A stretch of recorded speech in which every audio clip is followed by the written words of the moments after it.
सींचपाल भर्ती रह गई है उलझ कर।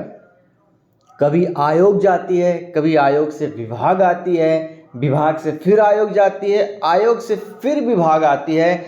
इन्हीं चक्करों में उत्तराखंड का अभ्यर्थी पिस रहा है, इंतजार कर रहा है कब आएगी भर्ती। बीच में खबर आती है कि शैक्षिक योग्यता बदली जा रही है, ठीक है।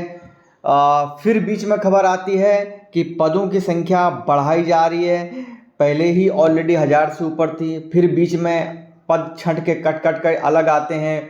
बीच में आती है बड़ी खबर, और उससे भी बड़ी खबर कुछ दिन पहले आती है जो कि आयोग कहता है कि पद ही जो है समाप्त कर दिए गए हैं। लेकिन बड़ी खबर आ रही है, पूरी क्या है इस वीडियो में मैं आपके साथ शेयर करने वाला हूं। मेरे साथ आप अंत तक बने रहिएगा। चलिए शुरू करते हैं। लेकिन इससे पहले आप चैनल पर नए हैं तो लाइक कमेंट एंड शेयर जरूर करें वीडियो को, क्योंकि बहुत महत्वपूर्ण सभी अभ्यर्थियों के लिए ये वीडियो रहने वाली है। और एक महत्वपूर्ण संदेश इस वीडियो के अंत में मैं आपको बताऊंगा, और अगर उस पर सभी ने काम किया तो शायद सींचपाल की भर्ती देखने को मिल सकती है। ये आरटीआई आपने देखी होगी। जी हाँ, ये आरटीआई 2023-24 की है, जो कि सूचना मांगी गई थी सींचपाल की भर्ती को लेकर, ठीक है। सींचपाल की भर्ती को लेकर तब जो है यहाँ पर जो डिटेल दिखाई गई थी, यहाँ पर आप देख सकते हैं कि कुल पद 264, ठीक है। कुल पद 264 थे, जिसमें से सामान्य जाति के 168, बाकी आप देख सकते हैं यहाँ पर अनुसूचित जाति के 50 पद, अनुसूचित जनजाति के 10 पद, अन्य पिछड़ा वर्ग के यहाँ पर 36 पद यहाँ पर दिखाए गए थे।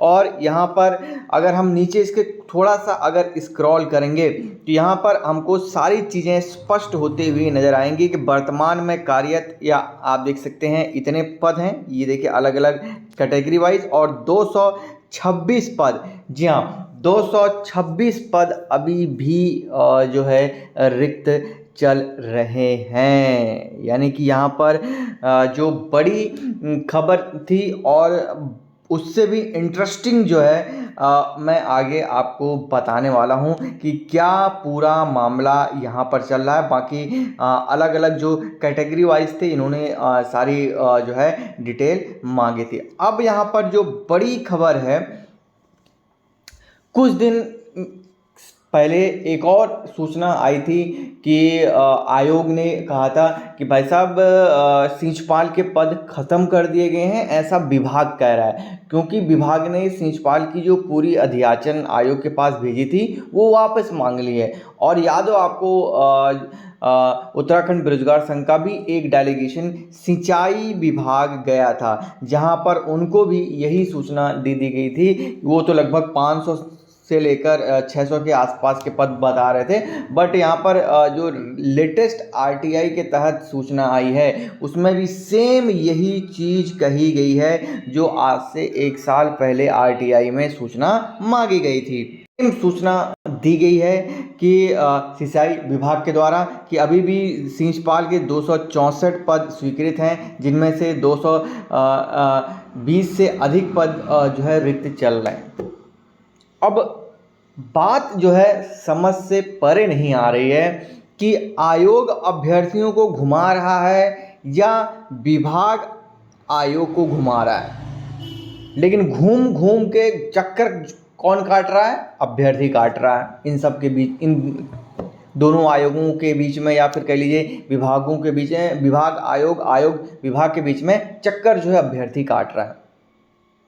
अब समझ नहीं आ रहा है कि आयोग कहता है कि हमारे पास अध्याचन आए थे जो कि हमने आधे पद निकाल दिए, उसमें से बाद में सींचपाल के पद विभाग ने वापस मांग लिए, उसमें कुछ योग्यता और तमाम चीज़ों को लेकर अटकलें आ रही थी। बाद में आयोग के पास वो फिर से आता है अध्याचन, फिर अध्याचन आयोग से वापस जाता है रोस्टर को लेकर, बीच में तमाम चीज़ें आती हैं, ये है फलाना ढिमाका है। अब बीच में अगर देखा होगा आपने, लगातार आवाज़ उठ रही थी कि सींचपाल के पद कहाँ हैं, मेट और नलकूप ऑपरेटर, इन सब के पद ऑलरेडी आ गए थे। अब बीच में खबर आती है, आयोग कहता है, अधीनस्थ सेवा चयन आयोग कहता है कि भाई विभाग ने सारा पद वापस ले लिए। विभाग कहता है इस तरह के कोई पद वो हमारे पास अवेलेबल ही नहीं है। जब बेरोजगार संघ का डेलीगेशन विभाग जाता है, विभाग भी ऐसे ही कहता है। लेकिन आरटीआई के तहत सूचना में ये सब कहते हैं कि भाई साहब हमारे पास 264 पद स्वीकृत हैं अभी भी, और उनमें खाली हैं 200 से अधिक पद खाली हैं। अब वो सारे पद आउटसोर्स से भरे जाएंगे, ऐसा विभाग कहता है। अब बात समझ में नहीं आ रही है कि यहाँ पर चल क्या रहा है, और इन सब के बीच में अब सभी अभ्यर्थियों को अपनी आवाज़ उठानी पड़ेगी। ठीक है, अगर आउटसोर्स से पद भरे जा रहे हैं तो उसका स्पष्टीकरण दीजिए। अगर आप सीधी भर्ती के द्वारा ये पद भर रहे हैं उसका स्पष्टीकरण दीजिए। लेकिन स्पष्टीकरण मिलेगा नहीं, क्योंकि ये उत्तराखंड है, यहाँ आता ना पता है, यहाँ सब कुछ लापता रहता है। तो इसलिए सभी अभ्यर्थियों को अपनी आवाज़ बुलंद करनी पड़ेगी, तभी जाके ये सींचपाल के पद आने वाले हैं। नहीं तो बीच में याद हो आपको एक और स्टेटमेंट आया था, जो स्क्रीनशॉट हमने अपने टाइग्राम पे भी शेयर की थी, कि सींचपाल के पद मृतक घोषित किए जाते हैं। जब मृतक घोषित किए जाते हैं तो फिर आरटीआई में कैसे आ रही है कि भाई 264 पद जो है स्वीकृत हैं, 200 से अधिक पद यहाँ पर खाली हैं।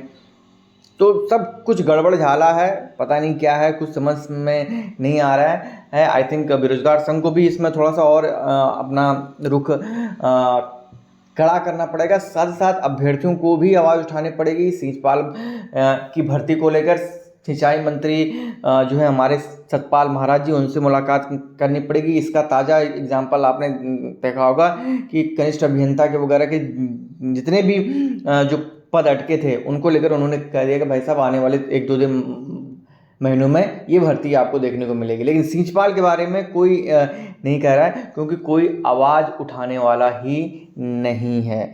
आयोग कहता है, आयोग सीधे हाथ खड़े कर देता है, हमारे पास अध्याचन आएंगे तो हम भर्ती निकालेंगे। हमारा कोई इंटरफेरेंस नहीं रहता विभाग और आयोग के बीच। विभाग तो यहाँ तक है कि विभाग भर्ती के पद भेजता है, आयोग नोटिफिकेशन निकालता है, एग्ज़ाम की डेट आती है, सिलेबस के बारे में हाईकोर्ट में चर्चाएं होती हैं, बाद में एग्ज़ाम की डेट नियर आती है, आयोग विभाग कहता है भाई साहब एक पूरे पद ही हम जो है खाली कर देते, हटा ही देते हैं, चलो हटाओ।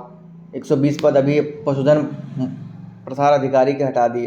तो यहाँ तो ऐसा चल रहा है। तो अगर यहाँ पे भर्ती चाहिए, पद निकलवाने हैं, तो भाई साहब कुछ न कुछ करना पड़ेगा सभी को। मैं तो तमाम जितने भी अभ्यर्थी सींचपाल की भर्ती का इंतज़ार कर रहे हैं उनसे आग्रह करूँगा कि एक ज्ञापन तैयार करिए और सिंचाई मंत्री सतपाल महाराज जी के पास जाना पड़ेगा, उनको ज्ञापन सौंपना पड़ेगा, उन तक ये सूचना पहुंचानी पड़ेगी कि 200 से अधिक पद रिक्त हैं और ये कहते हैं हमारे पास पद ही नहीं है, आउटसोर्स से भरेंगे।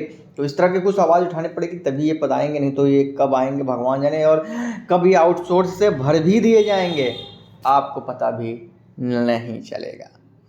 बाकी यार अपने अपने विचार कमेंट सेक्शन में रखिएगा, वीडियो को शेयर ज़रूर कीजिएगा, चैनल पर पहली बार आए तो सब्सक्राइब करना मत भूलिएगा। धन्यवाद।